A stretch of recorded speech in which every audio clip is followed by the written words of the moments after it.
Hi guys. Okay. Uh, Everyone's kind of not here yet, so we're still kind of waiting for everyone to arrive. Uh, while we wait, uh, it's reading time right now, so there's 15 minutes of reading time. Okay. So today we're looking at Grit by Angela Duckworth. We are at chapter 2, Distracted by Talent. It's a very interesting Hello. chapter. Oh, hi Tika. Hi. Is my camera on? No, not yet.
Okay, we've got everyone in. Yay!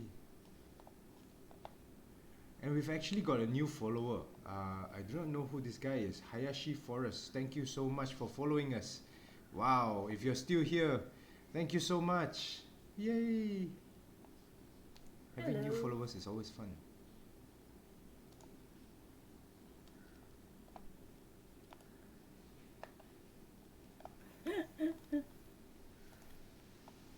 Okay, it's reading time now, so we're reading chapter number 2, right?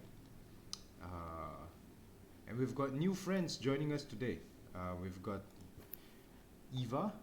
Eva's joining us today, and Hidayah managed to make it. Hidayah is working right now, and she managed to make it to join us today. Wow. Eva and Hidayah, can you guys actually hear my voice?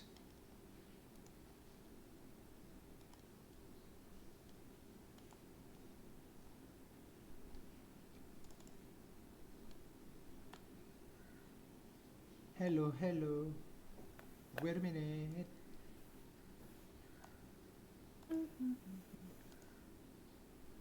Can? Okay, that's good, that's good.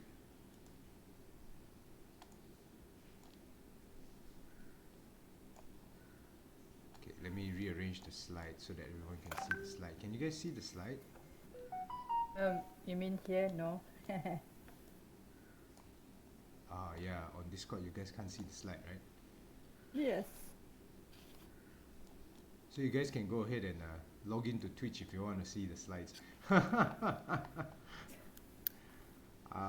Because my computer cannot take it if I share screen on the Discord, I think. Yeah. Actually, it can. Yeah, Uh, but you. But, why am I looking down? but it will send everybody's photos all over the place again.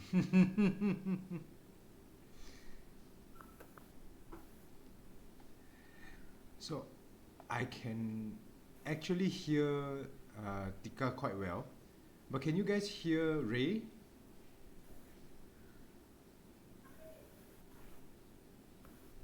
I think Ray's connection is a bit shaky. Hi I Ray. can see she's moving, but Yeah, her video is like okay, but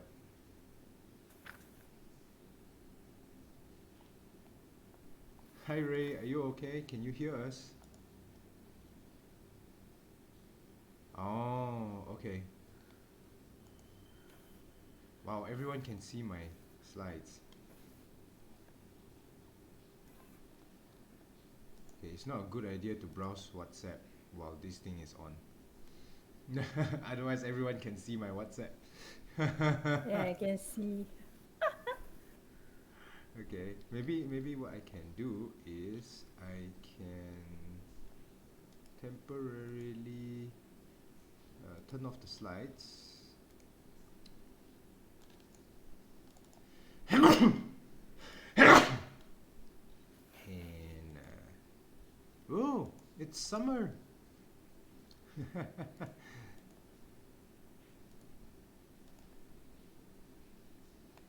There we go.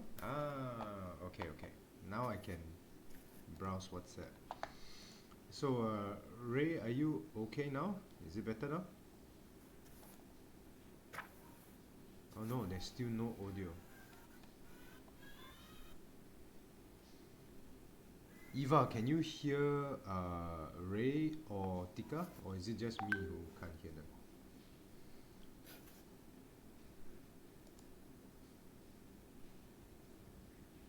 Hello.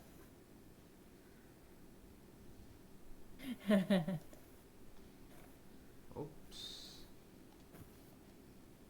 Should read it like this.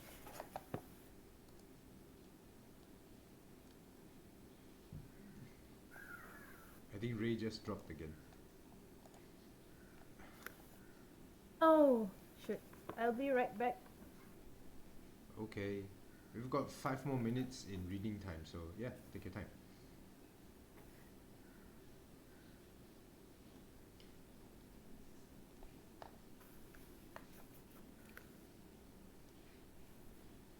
Sorry.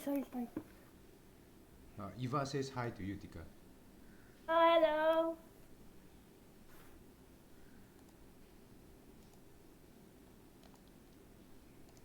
I need my water.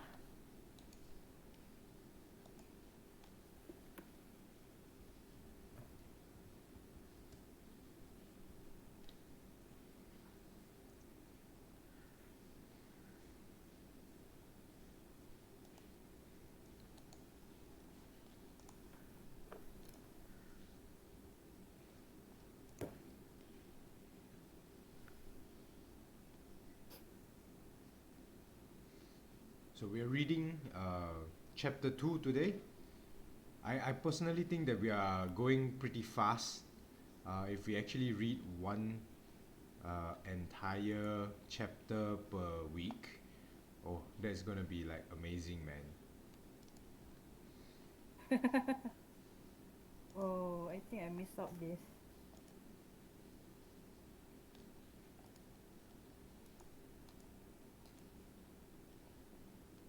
Okay, there we go. Now Tika, you can see my... Yeah, I'm trying to change some of the settings, Eva. So Tika, now you should be able to see my slides. Ah, okay. Ray is Hello. back. Hello, Ray. Okay, let me rearrange my... Oops.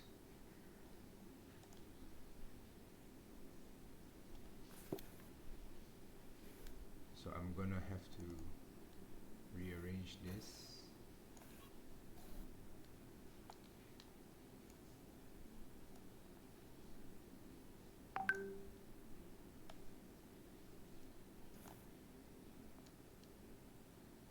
Oops.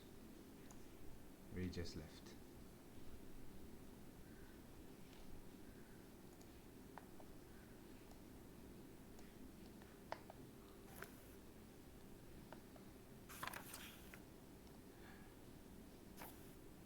So to answer your question, Eva, I am trying to get everyone...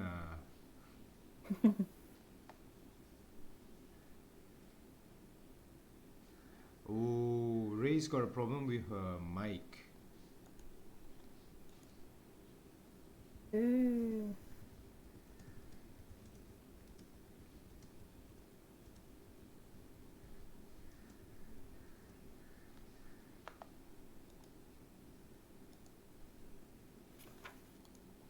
So yeah, as I was saying slightly earlier, we are actually reading really, really fast.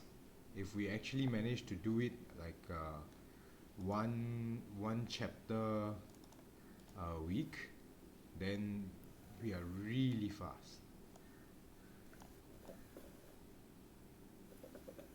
Welcome back, Ray.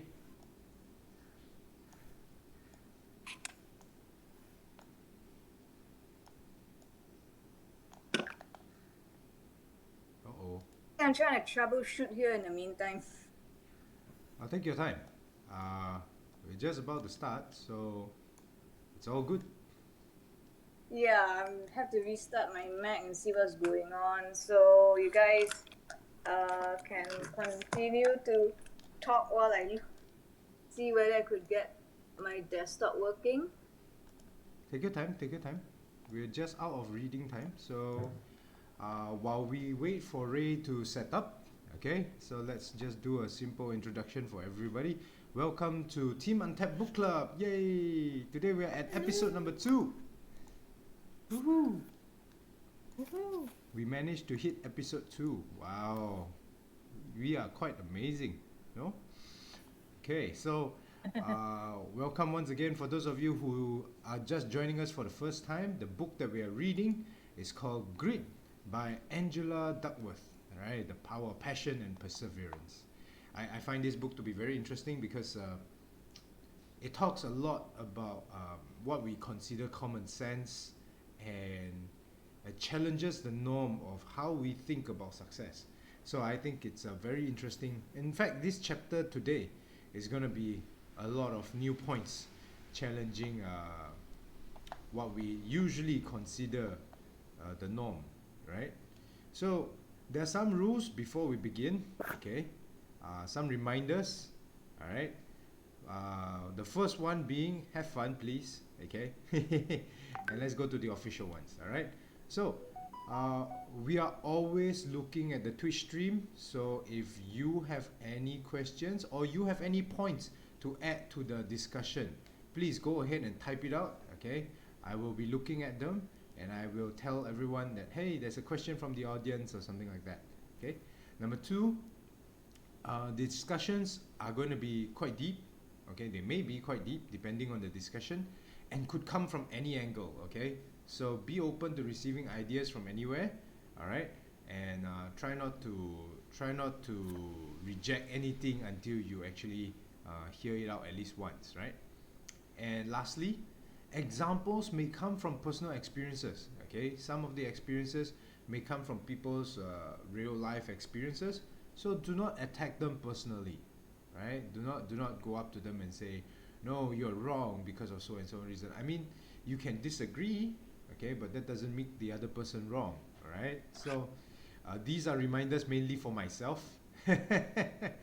So let's all try to improve and make the book club a happy place, okay? All right, so last week we started with chapter 1, right? And as we went home, there were some very, very powerful questions that were brought up from the chapter itself. And I think before we begin the new chapter, it would be a good idea to take a look at some of those questions. All right. So this is a question posted by Ray. I'm not sure if Ray is okay. Ray, are you all right now? Oops. So every time someone drops off from the Discord, my video goes everywhere. Okay, so this question came from Ray. Right? Ray brought up this very interesting part in the book. Okay, she said she highlighted this: cadets who visualize noble deeds and courageous accomplishments should be the ones who would graduate instead of dropping out. Because last week we were looking at the grit scale and how people measure on grit scale. right? And like a lot of ideas that sound good in principle, this one didn't work so well in practice. The stories the cadets told were colorful and fun to listen to, but they had absolutely nothing to do with the decisions the cadets made in their actual lives. Okay, so let me see if I got the question from Ray. Ray's question was very powerful. She says that, are we suggesting, does it mean that having the most colorful why or the reason or strongest intention doesn't really matter, or maybe only contributes 1% to the success while 99% is greed? Are we suggesting that someone may not have the most imaginative or colorful why and yet has higher success chances because they have greed? Okay, so let me copy this and paste this on the Twitch chat so that we have the question out here. All right, there we go. So, okay, that's the question. Okay, those of you on my Discord, you can see the stream chat going on right now. And those of you who are on the Twitch stream, the question is in the chat. All right. So what do you guys think of this question? I think it's a very powerful question. So I'm not sure if Ray is back. Ray, are you back? Can you hear us? Oops. Did she just drop? Yeah, she I just believe dropped. so. Okay, Tika, what do you think of this question? How to say this? I don't actually put numbers on the why or the grid because I believe both are equally matter to me. Mm-hmm. Because like if you do not have a strong why, you won't move forward. I mean, like you won't pursue whatever you wish for. I believe so. But the question asks if it's only contribute to 1%, right? Yeah, maybe let me rephrase that question. What she kind of means is, I think, right? Or if Ray is here, she can ask the question again, right? Is that? Hello. Oh, okay, Ray is back. Okay, It's Ray, all my maybe. phone. Yeah, I'm having some Discord issues. Apparently, there's an audio issue, so I don't know what's going on. It might take me a while to To reconnect. It's troubleshoot. okay. So I'm using my phone for now. Anyway, yeah, the question. What was the question again, Kenji? So the question you asked was, does it matter about having the intention? Does your why matter, or is it just 99% greed? Honestly speaking, I did this particular part and made it into a question because after reading, Simon Sinek's Know Your Why, that book, Yeah. there's a lot on your why and why you're doing this and what's your intention and all that. And with that in mind, you can go really far. Yet, in this paragraph that's highlighted, obviously I detect there's a bit of a there's a conflict there. Like the cadets have a lot of colorful stories, so when you say colorful stories, you don't know what it is in detail, but I get it that it's probably a very elaborate why on why they want to become part of the academy, correct? Yep. However, what's suggested here is that it doesn't matter how colorful your story or what your why is. If you don't have the grit, then you will eventually you won't have the ability to sustain yourself when the going gets tough. So that makes me question, and I do have an example of someone close in my life who, if you ask him what is his why for doing something and why he's in it for so long, it's not, I wouldn't say it's anything that elaborated. In fact, it's actually quite simple, his why, but yet he's able to sustain for more than 12 years doing in that business. So from that experience, I guess that's where the question actually comes from. So it's like, I may have all the beautiful stories on why I want to pursue something, but if I just don't have that bit, then I won't be able to sustain myself. So that made me think that perhaps maybe my why does not need to be so deep and elaborated. It's just to get, but just enough for me to get started, and then the rest of it is grit all the way, or effort and hard work all the way. Wow. If That that makes sense. that's actually a legit discussion, like Simon Sinek's all about the why, right? Yeah. And then Oh, we see this, and then wow, the statistics show something slightly different here, right? Yeah, and some people just don't have a very elaborate why. They say they just want to do it because they want to do it. Like why do you want to have kids? And they say, oh, it's because when you marry someone and you start a family, and yeah, I just want to have kids because that's the next thing to do. And with that very simple reason,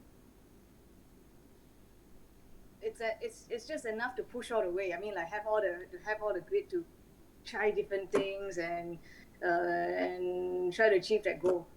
So there's nothing elaborated, I would say. So yeah.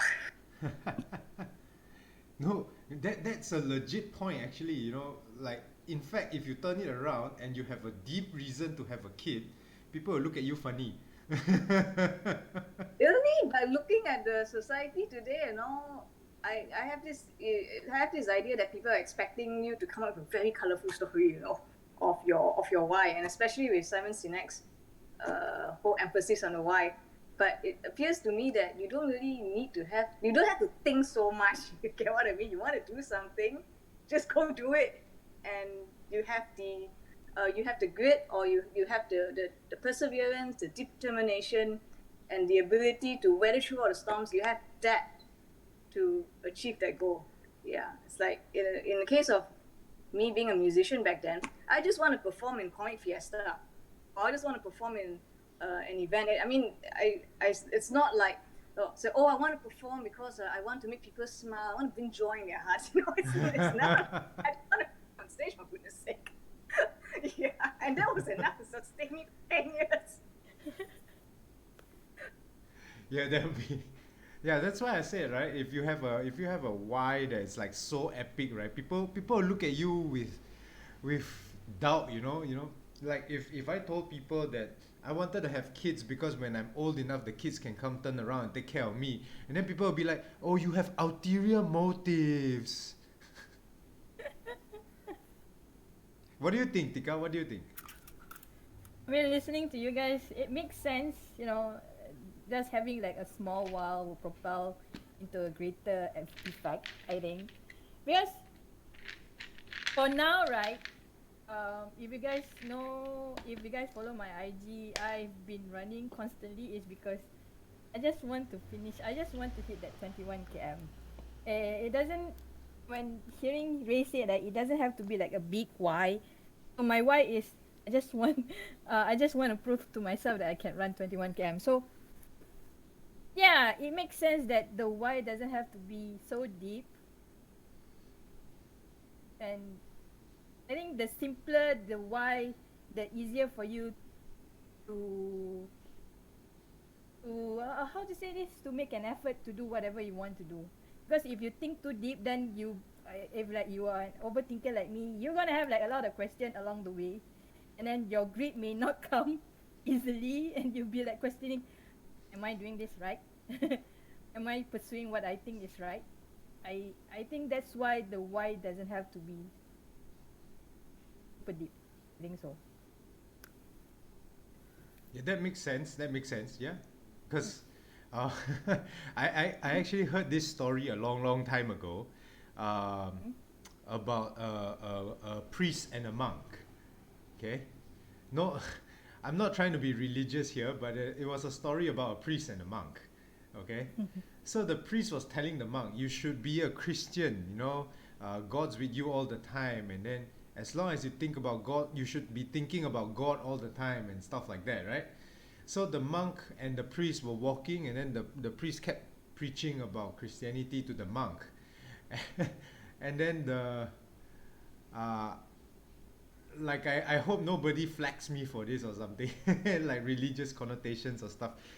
So the monk walks past a well, and dunks the priest's head into the well. And then when he lets go, he asks the priest, he says, so when your head was in the water, were you thinking about God? And then he said, no, I wanted to breathe. so so the idea was that if your why is too deep and too difficult, when you're in tough situations, it's not going to be easy to remember it. You know? So having a simple why sometimes just allows you to remember it easier when you're in a tough spot. Like for example, this happened to me recently. I had a tough time trying to justify to myself, why am I doing all of this? Why am I running this book club? Why am I going all the way to Kedah to meet people? You know, why am I traveling for hours just to go and meet friends and things like that? And then it was tough. It was really tough. Everybody was peppering me with questions about you don't make money from this and stuff like that. And after that, I remembered my why was simply because I wanted to help other people. I wanted to serve other people, and the only way I know how is through this. So that's what I did, you know. Because when your why is easier to remember, then it's easier to bring it to the front of your mind whenever you're doing things, you know. So that's why I think the grittiness matters, but the why kind of is like the why is kind of like the pilot light, you know. It's like that spark that lights the fire, you know. Right, Tika? Yeah. I know. I was checking something. Oh, okay. I thought you put up your hand, you know. It's like so yeah. That's what I think about the difference between the why and grittiness. Like a person who is 100% gritty and has no why is gonna persist doing something for no apparent reason. So he's not gonna be doing it with passion. He's not gonna do it with fun. He's just gonna do it, right? He's gonna just persevere and go through it just for the sake of doing it. I know someone who's like that, you know. He's really gritty. Okay, if you give him something to do, he will just do it.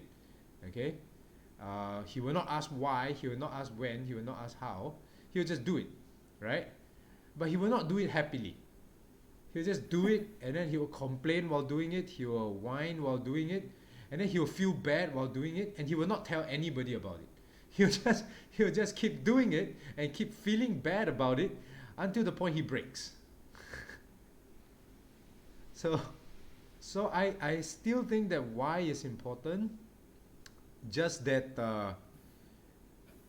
it's more of a guiding light than something to hold on to when you're trying to pursue success.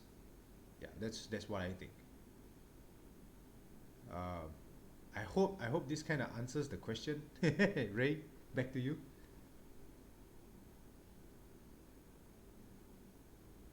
Oops. Hello.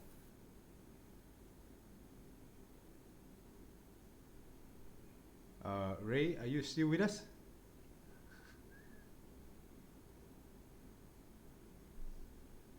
I'm not sure, but on my video feed, Ray looks like she's thinking. Same. Yeah.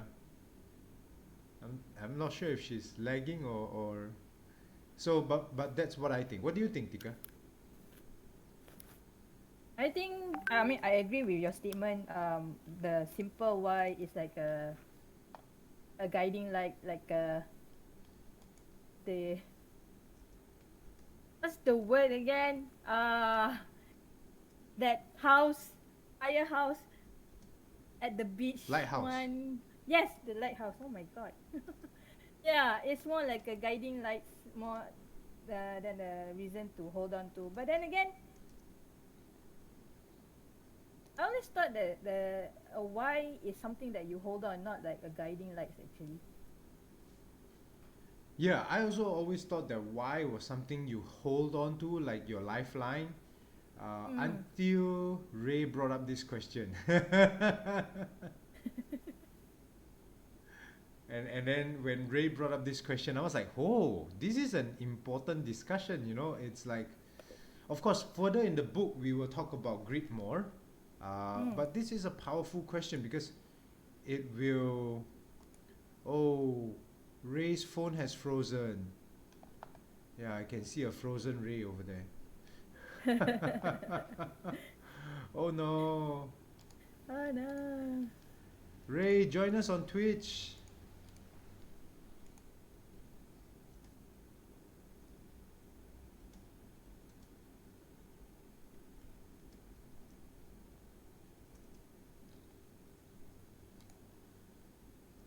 I wonder if she can join us on Twitch, and then at least, yeah. So does if the audience has anything that they would like to add, please go ahead. Okay. So yeah, let's continue then. I thought that it was a lifeline until Ray asked this question, and I was like, oh my god, no, it's a banner. It's something you fly to motivate yourself consistently and persistently, you know. But if you yourself you're not gritty enough, uh, it's not gonna save you when the time comes. It's not it's not that rubber ring, right? Mm. Oh, Eva has something to say. Eva says, for some people and circumstance, the why can change over time. Grit has to work hand in hand with doing something. Uh-oh, my Discord's all over the place again. Hang on. You're half. I'm halved. I'm a halfling now. Yay. Wow. Where's Pippin? Okay. So, wow. That was a powerful discussion right off the bat. Let's go into the chapter, shall we? Yes, please. Okay. So chapter 2 talks about distraction and talent. Wow. Right? So distraction and talent um, started off with distracted by talent. So the chapter starts off with what's her name? With Angela talking about how she goes into teaching, right? Mm. And some of her students are really talented students, and they can actually do the exams and stuff, answer the questions on the spot with Mm. no problems, right? And then and then she says that somehow these students are not the ones that score the best. Right? So what do you True. guys think? What do you guys think? Is it true that talent is something that's distracting us from looking at the students who are really gritty?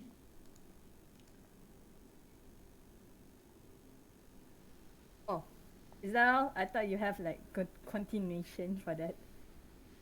A continuation? No, I wanted to throw this question out like so that you guys could answer. Like I really want to hear what Ah. you guys think about this. Like Okay. like Eva is a music teacher, I think. She Mm. also teaches music, right? So as a music teacher, you are probably dealing with people who have a lot of talent as well, right? So what do you think? Is talent that important, or does talent just distract us from looking at the people who are actually successful? Tika, what do you think? Eva, what do you think?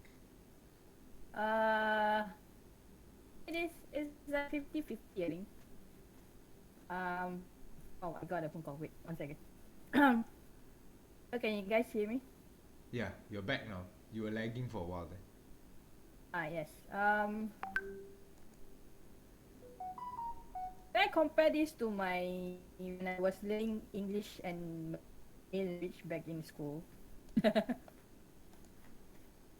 Because Compare- I Right, you are. Hello, can you hear me? Yeah. Okay, back in school, because I'm a Malay, right? So obviously I have a talent in Malay language because it's my native language at home. Mm-hmm.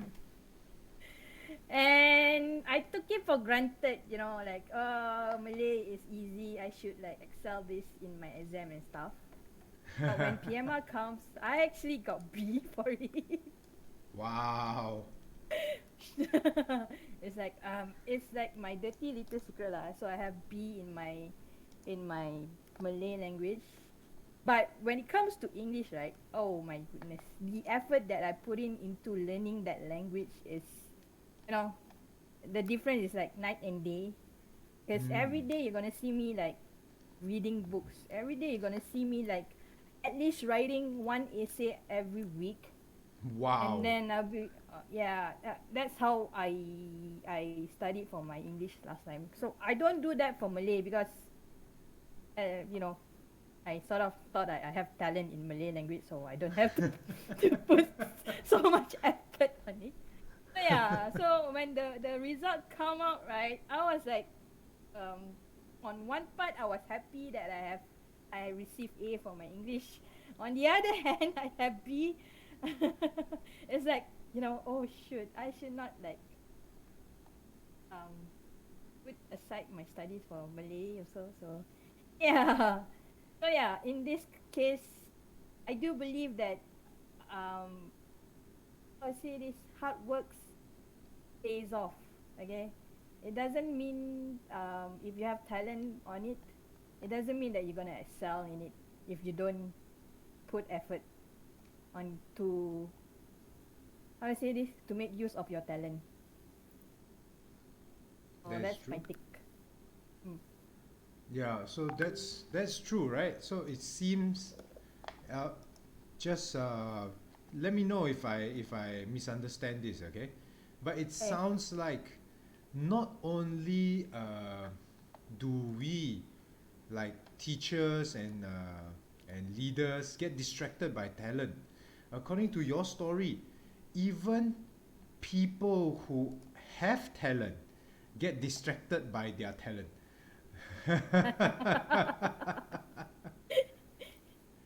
And I find that to be quite relatable. I myself, I think that I'm a pretty smart entrepreneur guy, like pretty talented entrepreneur guy, right? So Mm. there are many entrepreneurial questions and problems that I can solve as and when they come up. And that, Ah. yeah, and that has stopped me from actually sitting down and doing planning and plotting and scheming, I actually stopped doing proper planning for a while. And I noticed that that cost me a lot in terms of mental stability, as well as the ability to uh, schedule things and have things organized in a reasonable manner. And because of that, I end up getting stuck with with a lot of my deeper problems that entrepreneurs face. So Mm. yeah, I think that talent really distracts us. You are right, Tika. It's it can really distract us from actually doing the things that we are supposed to be doing. So Mm. on the on the book in the book on the book. Wow. Uh, wow. This is a very powerful quote that you just sent to me. So in the book, right? Uh, Angela talks that the people who are talented, okay, they are good at what they do, but they're not great. Whereas the students who actually uh, spend the time learning, struggling, and trying to understand the points that are brought across, okay, become the greater students, the better scoring students. I mean, they may not be very successful in life, but at least they score better lah. So in the close environment of the school, they score better lah, right? So yeah, distracting us away from talent becomes a thing, right? Which brings us to the next question that was posed in the book. Does that mean that effort is better than talent? What do you think? There's this story about David Luong, right? David Luong is one of Angela's students. So he was a freshman in algebra, right? And he didn't stand out, but every time that he had an exam or an assignment, he always answered 100%, to the point where whenever he answered the question already and Angela marked it as wrong, it was more often she saw something wrong than he did something wrong. So this is a remarkable difference, you know, just being good at algebra and being so good that your teacher has to doubt herself. It's a very big difference, man. Oh, Eva has something she says. When I think that I'm good at something, I tend to put less effort. And she has students like that too. They get lazy. So she says she totally relates with Angela here. So Eva, do you also have a student who who makes you doubt whether you are the one who is making mistakes? So you know, but this is interesting, you know. So this David, right? David was like, wow, you know, he even asked for harder assignments. Like, wow, that's a huge difference in terms of achievement, you know, your success capability from just being able to score in your exam versus having your teacher doubt themselves whenever you submit an exam. It's wow, it's yeah. So what do you guys think? Is it because of his effort, or is it because of his talent?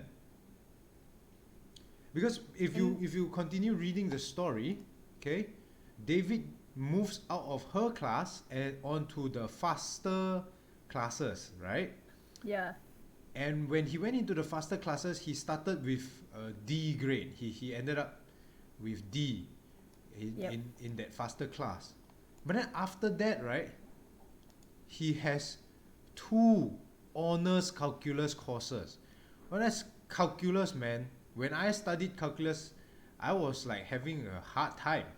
And this guy has 2 honors calculus classes and scored a perfect 5 out of 5. That's a lot. Okay? And come out with dual degrees in engineering and economics. I was like, wow. And he's now a PhD in mechanical engineering from UCLA. Dude. And now he's a rocket scientist. Woo. And he's literally a rocket scientist, right? Yeah. But he was the quiet guy in school, you know. He was just a quiet guy in school. Oh, Eva has not come across a student like this. But that she had students who wanted to learn more. Oh, okay, cool. Right? So Eva, your students who wanted to learn more might end up becoming the next Lindsay Sterling or what's his name? David Richard Clayderman or you know, you never know, right? If this guy can become a rocket scientist, wow. So, but really the question is it because of his talent or is it because of his effort? Did his effort unlock his talent or did his talent unlock his effort? What do you think? Oh, I mean that's an interesting question, but in this case, I do believe it's actually the effort that makes.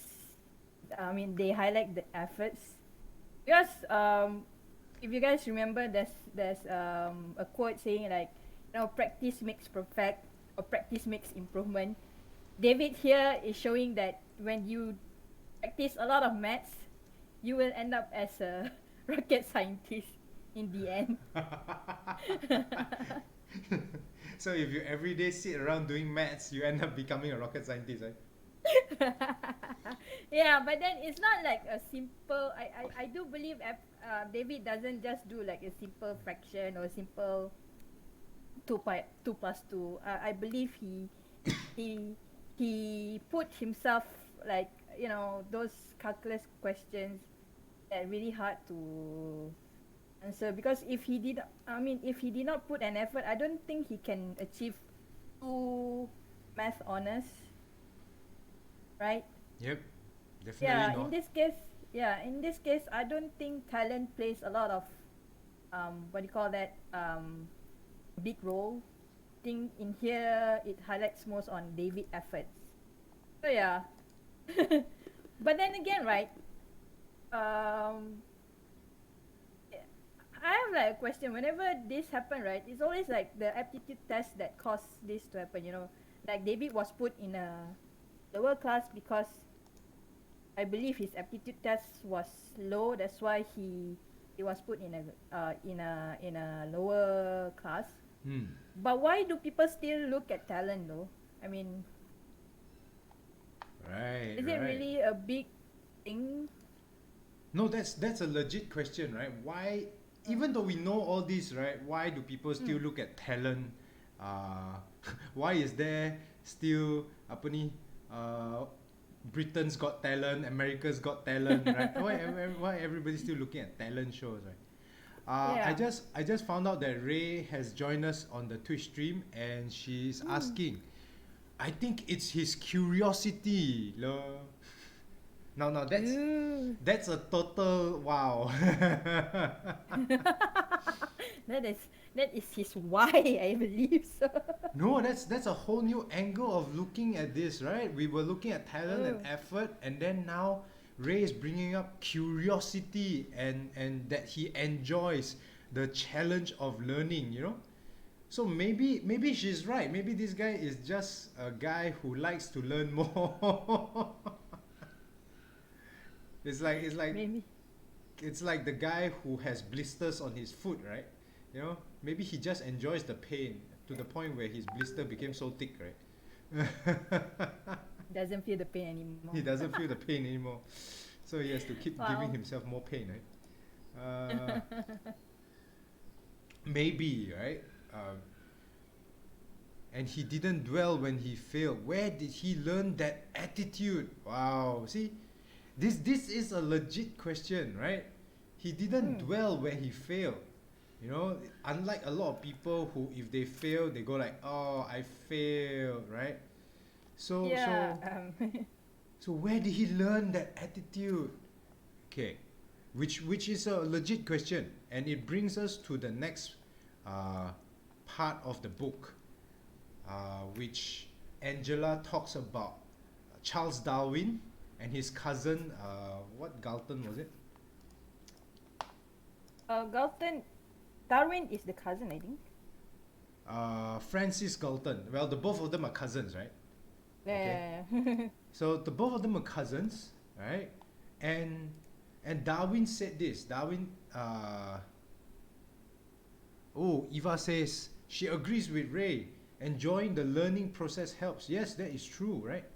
So if we look at the next part of the book, right, where it talks about Galton and Charles Darwin, right? Okay, that was another interesting part with with regards to what was this what Ray brought up. Ray said it could be his curiosity, it could be his attitude that allowed him to succeed, right? So when we look at the discussion between Galton and Darwin, Galton is a child prodigy. Okay, by 4 years old he can read and write. By 6 he can do Latin and long division and stuff like that. Okay, Charles Darwin, we all know, is the father of what's the word for it? Evolution, right? He's the guy who talked about evolution. Okay, so Charles Darwin is one of the most influential scientists, okay, of his time, right? But he was just a very good observer, and it's not really his talent that made him a very good scientist. So when Darwin was discussing this with Galton, he said, Charles Darwin said this. He said, to him, he believes that zeal and hard work are ultimately more important than intellectual ability, right? He was intelligent. Charles Darwin was intelligent, but he was not like super smart like Galton was, right? He was what they call a plodder, right? Today I learned a new word. Yeah, he understands things slowly, right?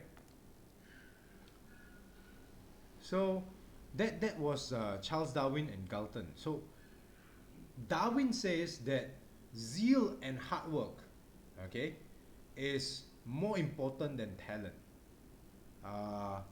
Galton says talent plays a role in it as well, right? What do you guys think? So Ray says this: recalling my days in Form 4 crying over AdMaths, I did strive really hard, but I wasn't so hardworking to want to stay back in class, come early to school to ask the teachers, and I definitely didn't want to learn more, nor was I curious about AdMaths to 1-2.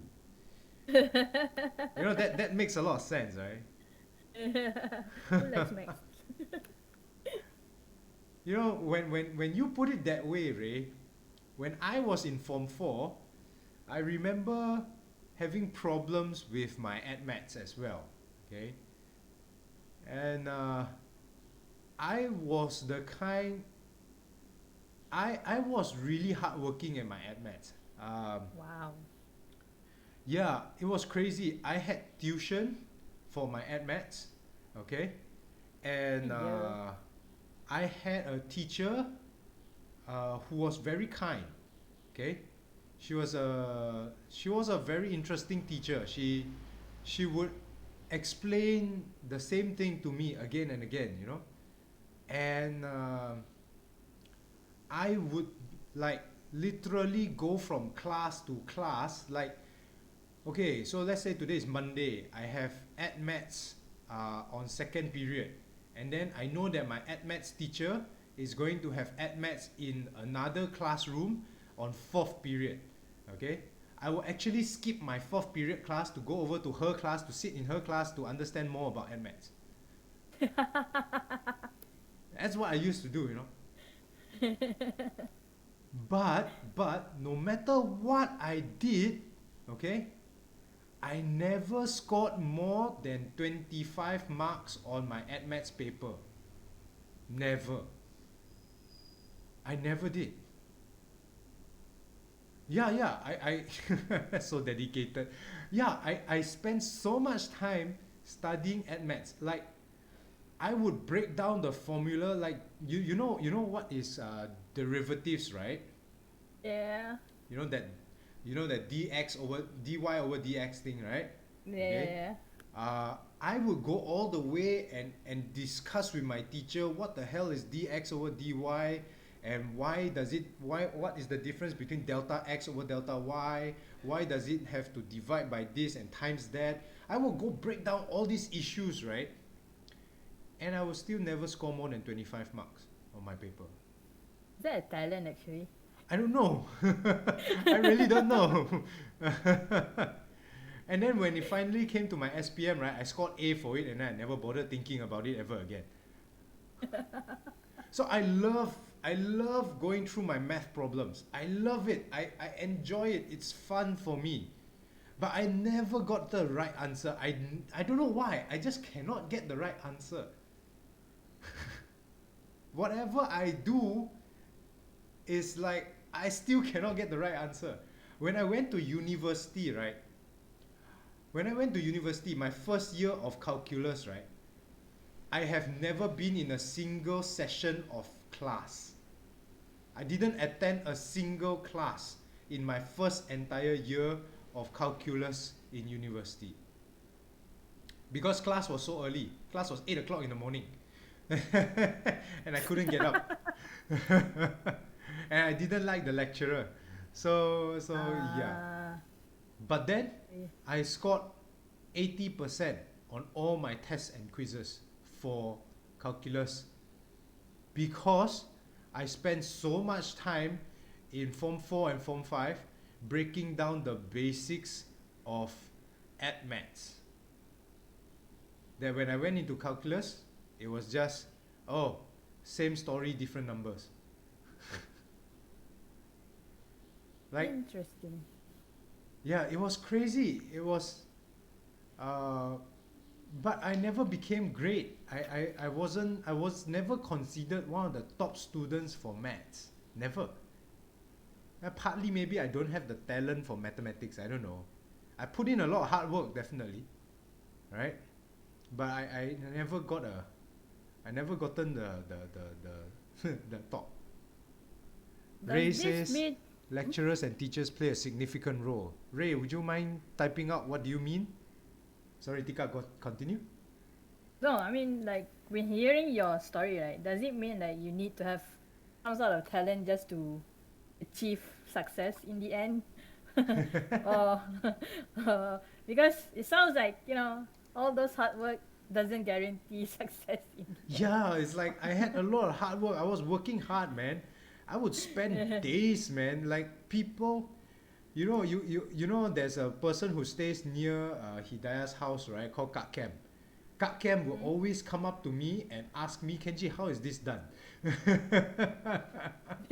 Because she knows that I would have probably like devoured the entire textbook already by then, you know. So yeah. Oh, Ray says teachers and lecturers to some extent play a role in instilling or encouraging the love of learning or even curiosity. Wow. Yeah. I believe so. What do you think, Tika? True. Because how to say this, my parents are teachers, right? So to them, they keep on saying like there are some students doesn't bother listening to them. To me also, I'd be like, if it's my mom, I have to listen well because my mom is teaching in school. And if you have like you say, if you have like a kind teacher who's willing to spend time with you, yeah, you will have significant result at the end. But if you do not have like a cooperative lecturers, I believe it's very hard. I mean, like, even if you hard work, even if you put a lot of hard works, doesn't guarantee that you're gonna succeed too. I guess so. Yep. I think in this part, right? The book actually mentions James, and he talks about the difference between potential and actualization. If you look at the book, right, there's this gap James declared between potential and its actualization. Talents may vary. Somebody may be more musical, somebody more entrepreneur, somebody more artistic, somebody more athletic.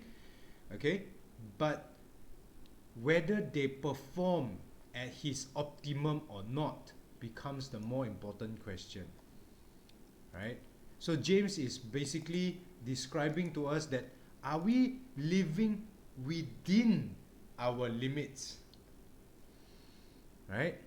Oh, Ray said something very interesting. She says, like, if the teacher is impatient, tired and overworked but underpaid and cannot be bothered to sit down with you to explore a math problem, that would just kill the whole interest. I think this thing was very interesting with my Form 4 teacher, you know.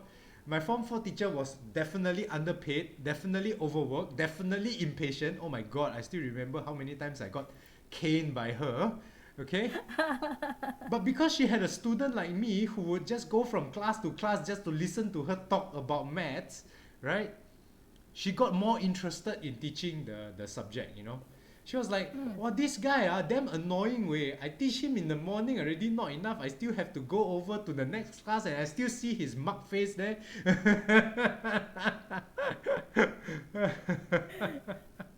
What did you do to the teacher? Yeah, like Hidayah says she also have a lecturer like that, so she didn't attend the lecturer's class, right? Yeah, yeah, but I think it works both ways, Daya. It's not just the lecturer has to be good, you know. It's also that you have to be interested, right? If you interested, then the lecturer interested, right? If you not interested, then the lecturer also don't care, right? So, so I think it works both ways. Like Tika said, teacher also need grit to put up with a struggling student.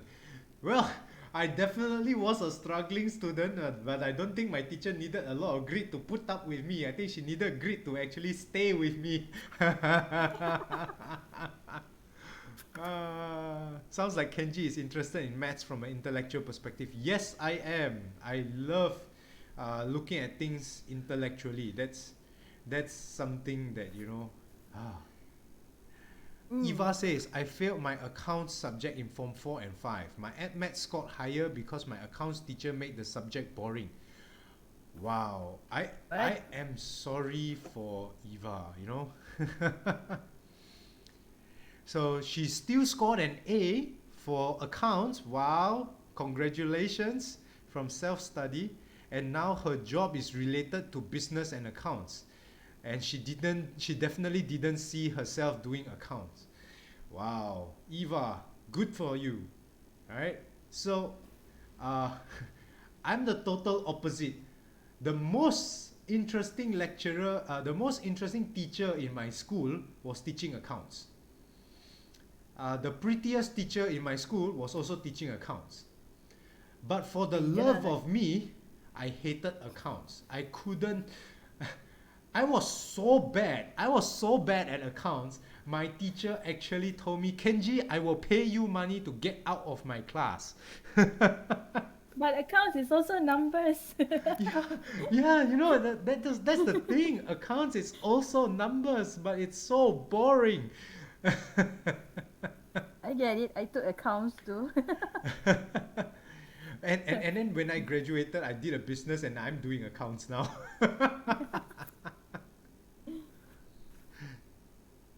Yeah, see, even Ray is also doing accounts for her business now, right? Hidayah scored an A for accounts. Wow, all these accounting students. But she's now a computer programming expert, right? Wow, but that's so different. So that's an interesting thing, you know, where we are all not limited by our talents. You guys must be talented for accounts, right? You guys must definitely be talented for accounts. I, for the love of God, don't understand accounts for anything, man. Which is something that James is saying. You see here, James state that, okay, the human individual usually lives far within his limits. He possesses powers of various sorts. So maybe, right, Hidayah, if Hidayah were to go and be an accountant, maybe she would be working for PricewaterhouseCoopers right now and earning a 50,000 ringgit a month income, right? For all we know, you know. Yeah. So that's the thing, you know. Are we all living within our limits? Is that what's happening? Is it because not about talent, it's not about effort, but it's about we have the potential to do something, but we are not actualizing it? Let me maybe put down an analogy that I read somewhere about potential versus actual, right? You know, when no talent for accounts. That's why I failed all my accounts exam. No. I'm not talking about you, Eva. Don't worry. I was talking about Hidayah. She scored A in SPM, remember?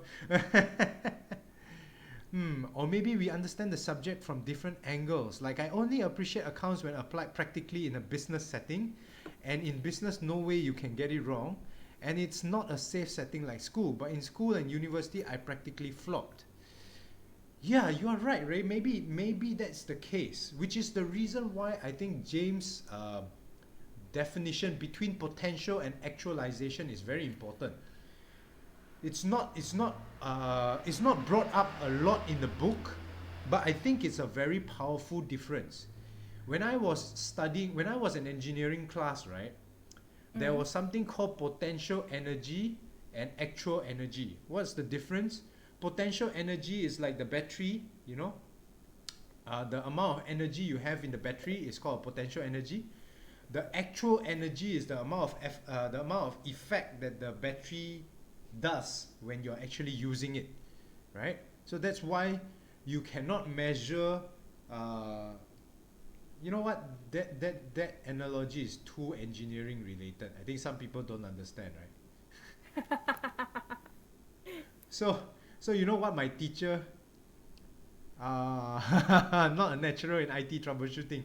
Don't worry, Ray, we can still read your texts, and we are still having you with us. We are happy to have you with us through either Twitch or Discord, right? So the example I think that we can use for James, right, is like this. Imagine having a buffet. You know, when you go for a buffet dinner, okay, you can potentially eat everything in the buffet, right? You can potentially eat everything in the buffet, but can you actually eat everything in the buffet? In a perfect world, yes, you can. In a perfect world, maybe, yeah. So that's the difference between potential and actual. You know what I'm saying? Yes. You have the potential to actually score or do something with your talent, but actually putting in the effort to do it is where grit lies. I think so. I think that's what James is trying to say, you know. So that's what James is trying to say. James is saying that men the world over possess amounts of resource, and only the exceptional individuals push those resources to the extreme of using them. Yeah, like Ray says, that's powerful stuff, you know. Potential and actualizing that potential is very powerful, right? Yeah, it is very powerful. It is the difference between having a gun and using it. Just because you have a gun doesn't mean you use it, right? So it doesn't matter lah whether it's a M16 or a water gun, right? As long as it's a gun.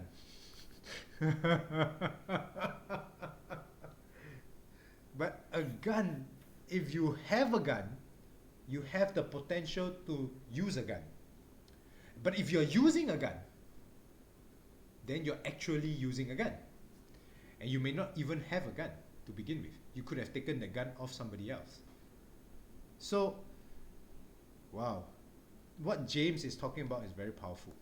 And with that understanding, right, okay, in the book, okay, we head on to this section where Chia Zhong-se, right, did a survey to discuss which is more important, talent or effort, right?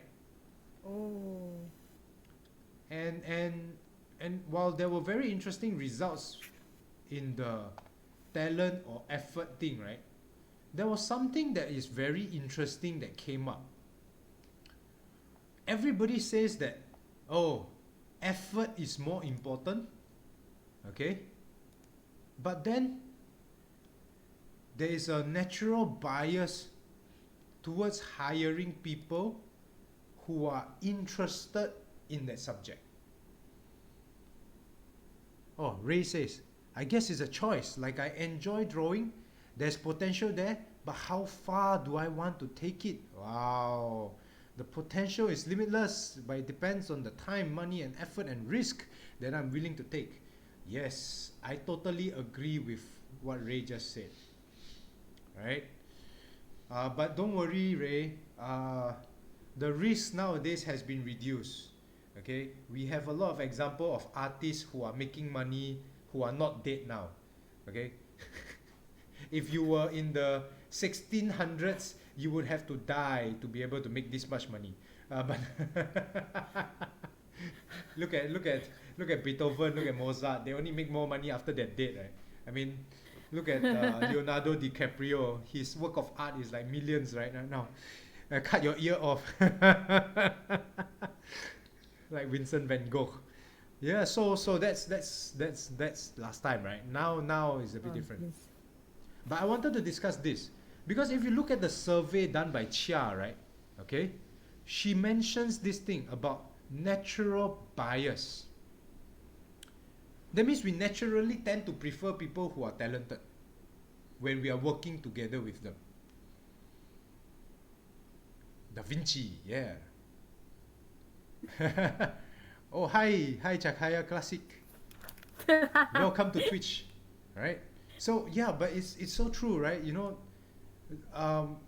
when we are getting everybody, oh yeah, I'm sorry, Leonardo da Vinci, not Leonardo DiCaprio. I'm so sorry.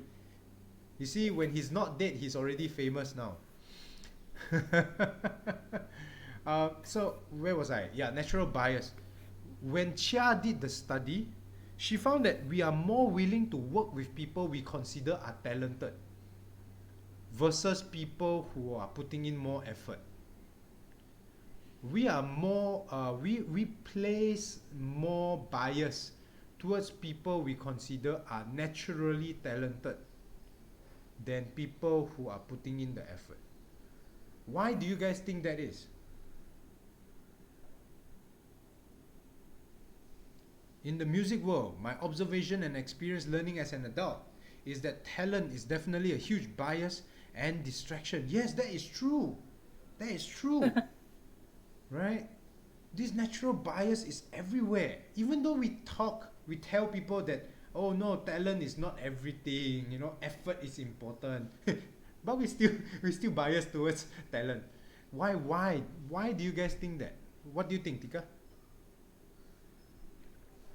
No, it just reminded me of a clip that I watched a few days ago, of these two guys. Mm-hmm. They are from the Two Sets Violins channel, right? So they are watching this prodigy playing a very intricate piece on a violin, and this girl is only like 9 years old. And these two fellas keep on like saying like, I can only play this piece when I was like this age, which is considered like old in the music entertainment industry, I believe, because they Wow. were like 25 and the girl is like only 9 years old. So I think people are naturally tend to be biased towards talent is because when you have talent, right, you make everything looks easy, I guess, because the girl like playing, right, is like, oh, it's nothing, but the guy had to like practice like every day just to play that piece. So yeah, I guess that's it. And then it reminds me of my high school day also, because in order to get into the first class, you have to pass this certain of tests, right? No, in order to get into my school, you have to have like a certain grade of academic score. So yeah, I guess everyone tends to be biased without they realize. That is true. That is true. Ray says that the kid that can play better than her took something. Okay. The kid can play better than her. Took her 1 year to master the piece. The kid took only 1 month. And she says that, yeah, they emphasize a lot on practice, but they still like the talented people. Eva says, the little kids who play more advanced pieces would have been practicing daily for a lot of hours also. Oh, okay, yeah, that makes sense, right?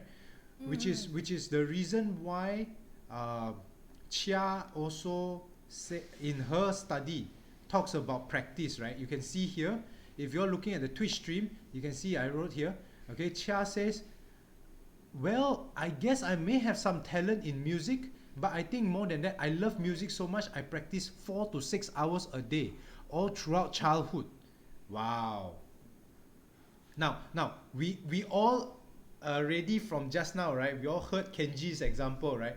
Practicing 4 to 6 hours of maths is not going to make you score 100% in your next exam, right? Okay. But at the same time, okay, she did it and she got some results.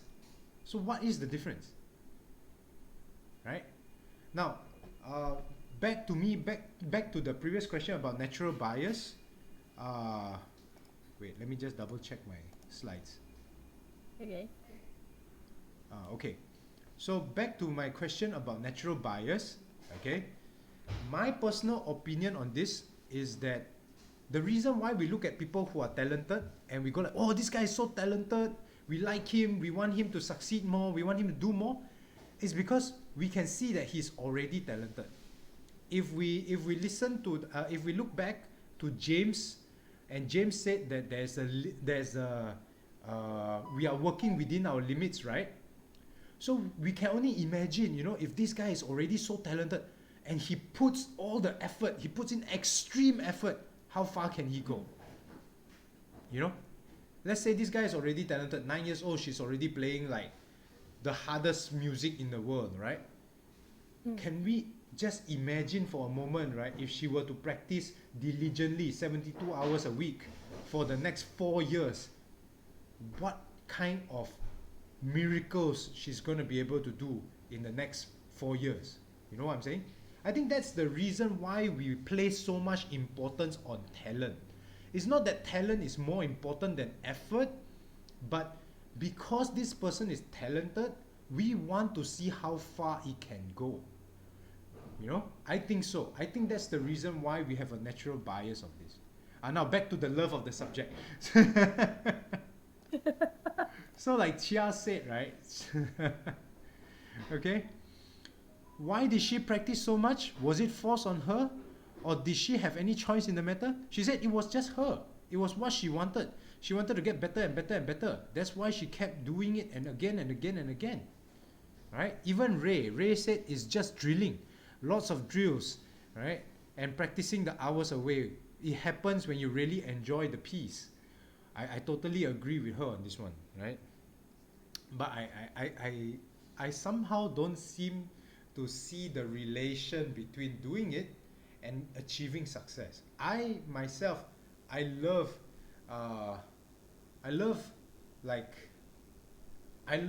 maths. I love history. I love geography, right?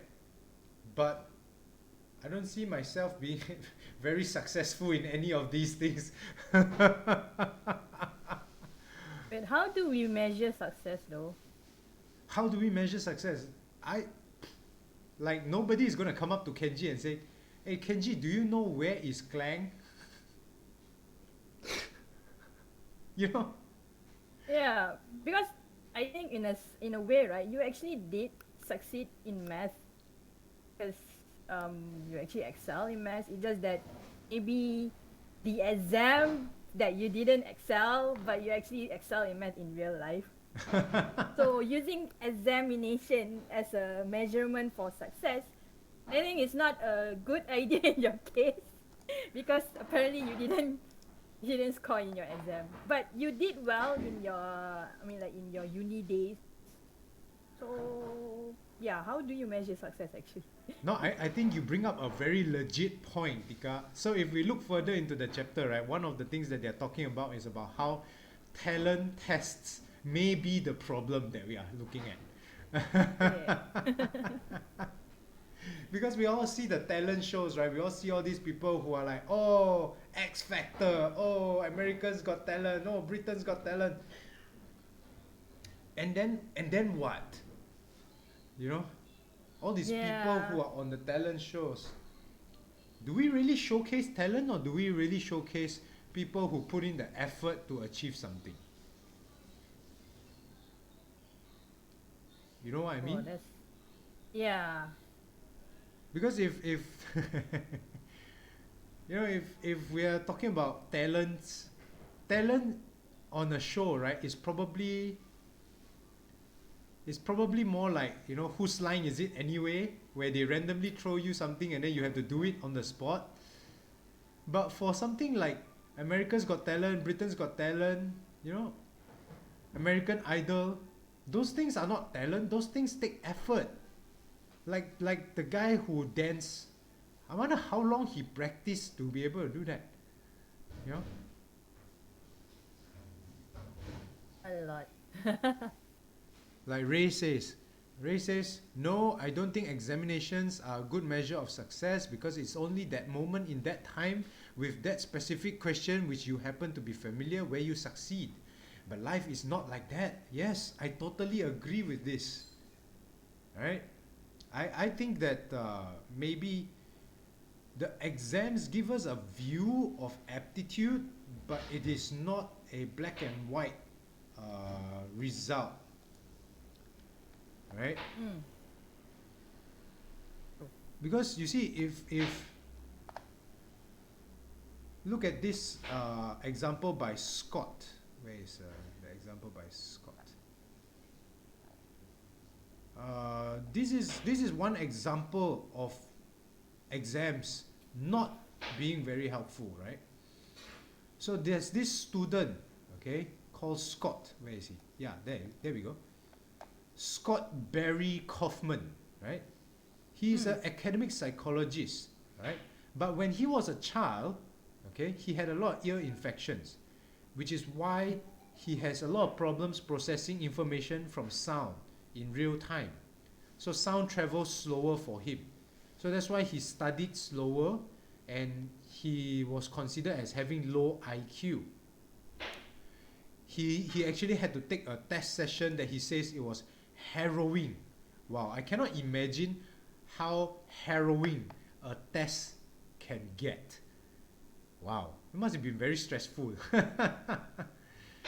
And he actually performed so poorly in the test that he was sent to a school for children with learning disabilities.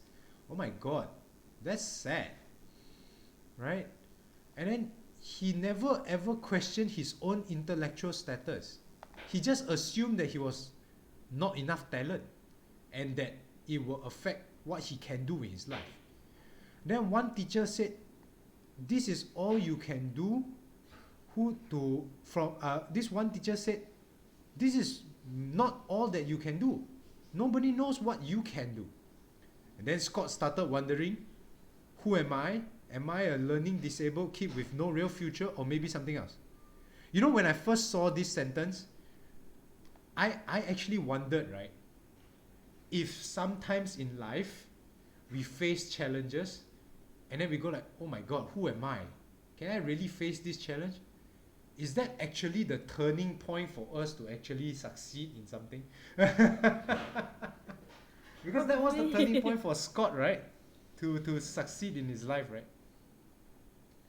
So, can you see? Scott actually signed up for almost everything his school had to offer. Latin class, the school musical, choir. He didn't succeed in everything, but he learned everything. And what the most important thing he learned was he wasn't hopeless, right? So he learned the cello, right? And his grandfather was a cellist, okay? And he was driven to, he enjoyed the cello, but he wanted to show everybody that he can actually do something, right? So he practiced and practiced and practiced. Then by senior year, he was the second chair and was the second best cellist in the orchestra. And he was also in the choir and winning all kinds of awards from the music department. He did very well in his classes as well because he now know that he can study, right? So he actually studied properly. And now a lot of his classes are now honors classes. And all of his friends were in the gifted and talented programs. And he wanted to join them. He wanted to talk about all this Plato and mental puzzles, just like Kenji did. Sorry. Right? But because his IQ scores were low, he was not allowed in. Right? So then he actually asked this. He said, at what point does achievement trump potential? Wow. That's such a powerful question.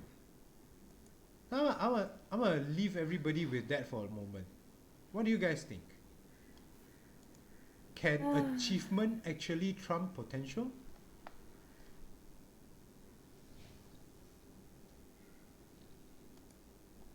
Wow, Ray. Dr. Chua sounds like a very outstanding person.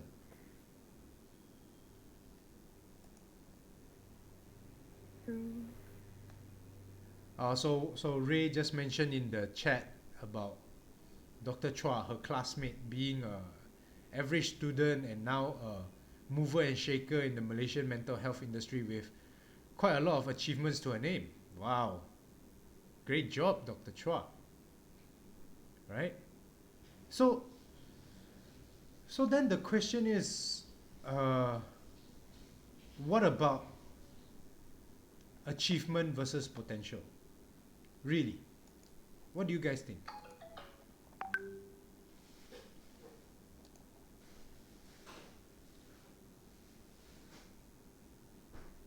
How to say this? Let me gather my thought first. Okay. Yeah. So Ray, Scott asked this. At what point does achievement trump potential? This question is very close to my heart. Okay? It's very close to my heart. Why? I am not a certified doctor. Okay? I'm a entry-level nutritionist. Okay? But I have helped more than 20 people lose weight successfully. Right? Does that mean that I can go out and claim I'm a successful nutritionist? At what point does my achievement prove to be potential?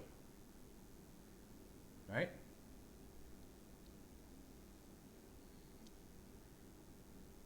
So you think that Dr. Chua is an example where achievement really can surpass potential?